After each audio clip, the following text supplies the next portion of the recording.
Hello বন্ধুরা, আশা করছি সবাই ভালো আছেন। আজ আমি আলু বাঁধাকপি দিয়ে শোল মাছ রান্না করব। প্লিজ বন্ধুরা সবাই পুরো ভিডিওটা দেখবেন, আশা করছি আপনাদের সবার ভালো লাগবে। প্রথমেই আমি মাছগুলো ভালো করে ভেজে নিলাম, একটু কড়া করেই ভেজে নিয়েছি। আমার মাছ ভাজা কমপ্লিট। এবার কড়াইয়ে দিয়ে দিলাম তেল। তো বন্ধুরা, তেল গরম হয়ে গিয়েছে, এবার দিয়ে দিলাম একটু জিরা ফোড়ন।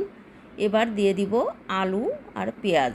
আমি দুটো আলু আর বড় সাইজের দুটো পেঁয়াজ কিউবের মতো করে কেটে নিয়েছি। এবার সামান্য একটু লবণ হলুদ দিয়ে চুলা ছোট করে দিয়ে আমরা আস্তে আস্তে একটু সময় ভেজে নিব।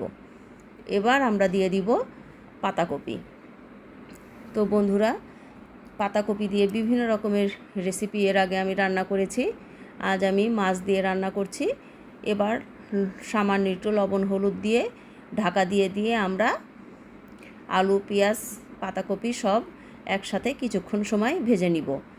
আমরা ঢাকা দিয়ে দিয়ে ভাজবো আর একটু করে নেড়ে দিব খুলে, যাতে নিচে লেগে না যায়। আমার ভাজা কমপ্লিট। এবার দিয়ে দিব মশলা। মাংস রান্না করতে যে যে মশলা লাগে সব মশলাই আমি ইউজ করেছি। আমি 1 চামচ করে জিরা বাটা, আদা বাটা, পেঁয়াজ বাটা, রসুন বাটা দিয়েছি আর পরিমাণ মতো লবণ হলুদ মরিচের গুঁড়ো দিয়েছি। এবার মশলা সহ সব কিছু ভালো করে কষিয়ে নিতে হবে।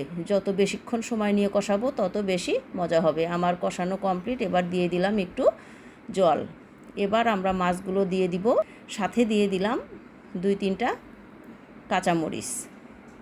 এবার ঝোলের জন্য আর একটু জল দিয়ে দিলাম। বন্ধুরা, ঝোলটা আসলে যে যেরকম খাবেন সেই অনুযায়ী ঝোল দিবেন। আমি আজকের ঝোলটা একটু মাখা মাখা রাখবো, সেই জন্য সেইভাবে জল দিয়েছি।